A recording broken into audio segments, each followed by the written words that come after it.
चलो नार का पकड़ ज्यादा नहीं ना पकड़ दे समझ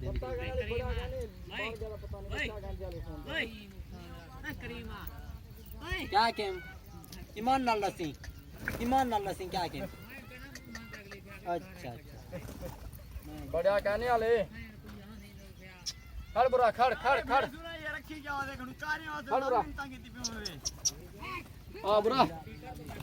तू ना बाढ़ बजा तू भयवा नहीं क्या बाढ़ बनी